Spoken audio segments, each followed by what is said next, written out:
Ladies and gentlemen, good afternoon. My name is Professor Bob Moore. I'm one of the modern Europeanists in this department, and I'm hoping my colleague will organise the magic lantern slide for me at appropriate moments. One of the specialist courses that I teach in the department is a course on the Holocaust, and it takes up approximately 80 to 90 student hours in the course of an academic year to try and encapsulate that in a 15-minute lecture, maybe beyond me, but I'll do my best. It is certainly one of the most, perhaps possibly the most emotive subjects of the latter part of the 20th century. There are constant cultural and political references to the Holocaust, to the Shoah, all manner of ancillary elements as well. And there are ongoing economic and political consequences that fall out from the Holocaust period. Of trials of suspected war criminals, the trial of John Demjanjuk, only completed last year after many, many years of legal process in the United States, in Israel, and then finally in Germany. He's one of many rather old men now being pursued for their crimes during the Holocaust period. But we only have to go back a few years to find Bill Clinton mounting a sustained attack on the Swiss banks for having retained Jewish assets left there at the end of the Second World War.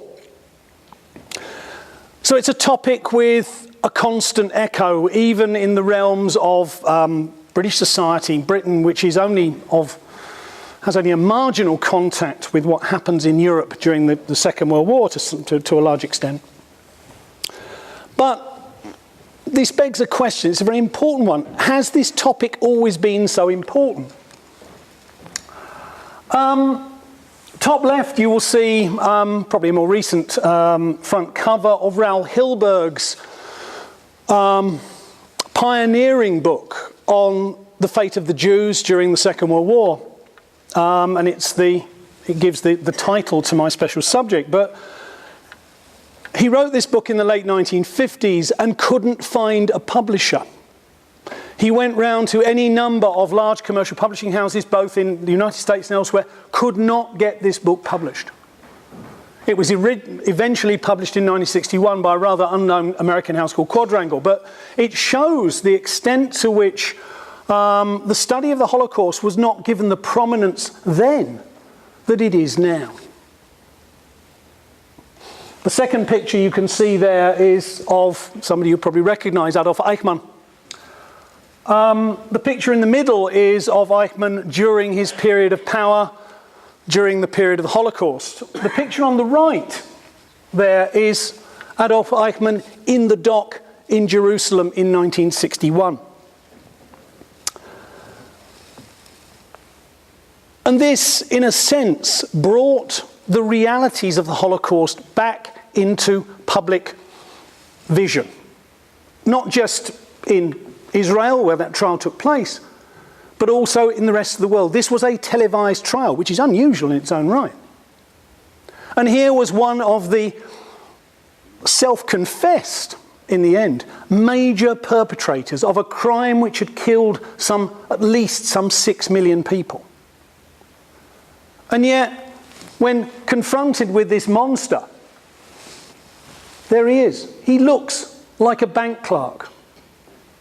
He doesn't look like, the monstrous human being who could have committed such crimes.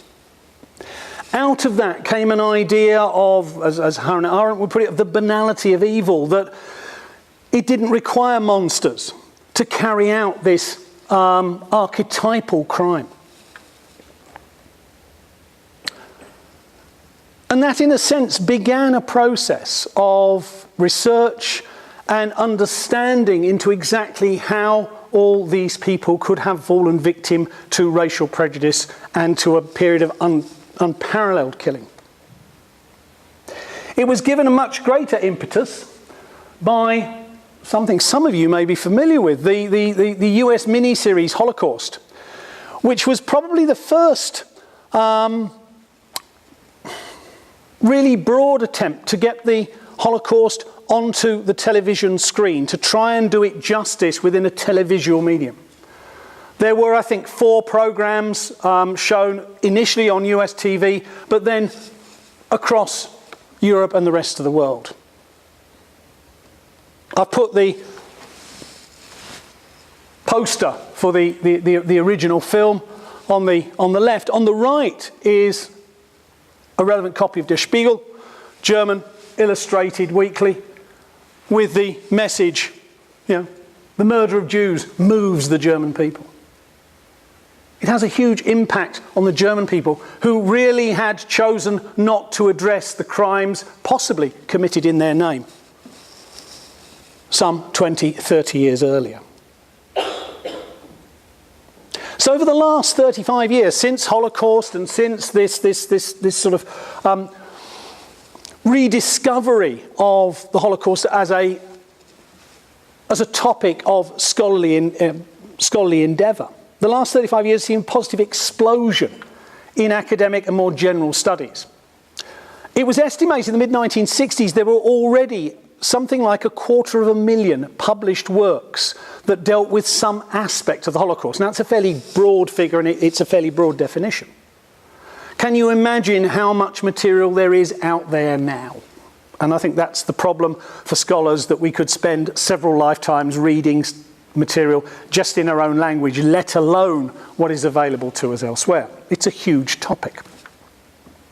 But I want to move on. I can't spend a huge amount of time talking about the topic itself, but I want to engage with two, dare I call them, myths of the Holocaust. Probably not, but at least sort of misconceptions about the Holocaust. So let's start with the first one. Again, an image with which you'll doubtless be familiar, the main gate at Auschwitz-Birkenau, and indeed the metalwork on the gates themselves, Arbeit macht frei. This stands very much as an icon for the Holocaust. It stands as representative for the fate of European Jewry. It stands as a memorial to the idea of people falling victim to what was the least understandable part of this whole process, namely the idea of the mechanisation of killing, of people herded into gas chambers and then being cremated in huge numbers in specially built and designed crematoria. Now, I don't want for a moment to undermine that image as being anything other than a reality for millions of people who fell victim to that process. But what that masks is something rather different. Namely that the majority of the 6 million that I talk about were not victims of that process. The majority fell victim to something, in a sense, far more primeval. That they were rounded up in their own villages, often taken away some distance from those villages and killed by perpetrators who asked them to dig, or told them to dig their own graves and then shot them. Hundreds, thousands, millions of people were killed in their own communities, not shipped by railway lines to specific killing centres. Why was this underplayed? Why was it hidden? Well, there are a number of reasons for it, not least the fact that until the early 1990s, scholars in the West certainly had little or no access to materials inside the Soviet Union. The Soviet Union had its own line on Nazi crimes, which involved everybody being lumped together as being victims of fascism. There was no distinction made between Jews and other victims of Nazism. But that means there was no special attention paid to Jews as victims. Now, rightly or wrongly, that meant that there was little or no study of exactly how Jews had been singled out in those communities for execution. And yet that is exactly what happened. A rather different perception of this is that it also rather assumed that the perpetrators of these crimes were entirely made up of the people we'd expect to be perpetrators, namely the SS, a criminal organisation as designated by the Allies at the end of the war. Now, that again begs a number of questions, not least that over the last 20 or 30 years we have discovered that many other German agencies, not least the German armed forces, rather the German army, were equally culpable in this genocide. As were many non-German civilians and paramilitaries in the Baltic states, in Poland, Hungary and elsewhere. if you like, culpability runs much wider than a few concentration camp guards, train drivers, and people like Adolf Eichmann. Let me move on once again to my colleagues. Seeing this image will be somewhat amused by this. I spend a lot of time talking about the Holocaust in the Netherlands. I tend to try and avoid talking about Anne Frank wherever possible. And the image I've taken here is to prevent me from falling foul of any copyright issues. This is actually a reproduction of a stamp. The Dutch Post Office won't come after me for this one. But it is, again, to focus on an iconic individual. Anne Frank, in many respects, stands for millions of victims in the minds of, certainly of Western society. And yet, when one looks at Anne Frank and one examines her history, one very quickly realises how atypical she really is of all her sisters and her fellow Jews who fell victim to the final solution. Let me just raise a few points in your minds to show you what I mean by this. First of all, Anne Frank is most closely associated with Amsterdam, where her family moves in 1934. But she can't stand as a proxy for Dutch Jewry because she's not in fact Dutch, but German. She comes from a German refugee family. Secondly, her family are not the archetypal refugees. The Frank family in the 1920s had their own bank, albeit a rather unsuccessful bank, but nonetheless they had plenty of contacts and clearly still had the resources to transfer themselves relatively seamlessly from Frankfurt over the border into the Netherlands. It's not an easy thing to do, even in the 1930s, bearing in mind the economic depression and so on and so forth. Otto Frank, the father, manages to re-establish himself in business, doing something completely different, actually selling pectin, which is a component of jam making.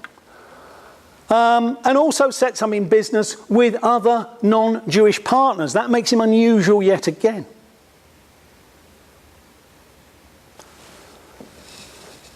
His business manages to continue after the Germans arrive in 1940 because it has non-Jewish part owners. The business continues to flourish. And of course, the business premises themselves become the basis for the hiding place, which is then constructed for the Frank family and one or two other people they know in Achterhuis, in the back part of that building. But they also then have co-conspirators, the other people who work in that company, who know they are there and are able to provide wherewithal and foodstuffs and so on and so forth. This is completely at odds with most examples of Jews in hiding in the Netherlands or indeed anywhere else. Other examples one could point to. This is an entire family hiding together.